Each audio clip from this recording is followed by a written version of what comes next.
La marée noire qui menace l'île Maurice va-t-elle gagner l'île de la Réunion?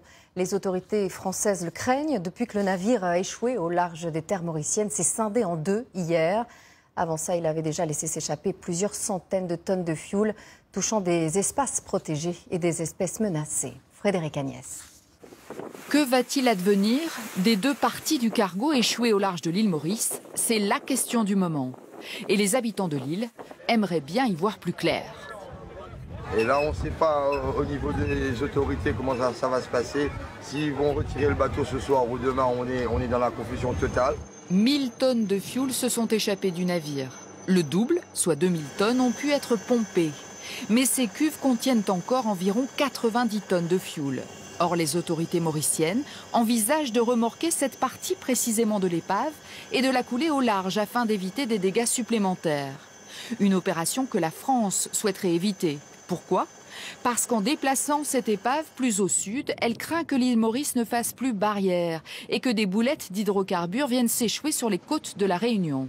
Le scénario du pire, selon les mots du ministre français des Outre-mer, en déplacement là-bas. Les simulations qui ont été faites indiquent que la pollution devrait rester sur les côtes sud-est de l'île Maurice. C'est le scénario le plus probable. Pourquoi des scénarios?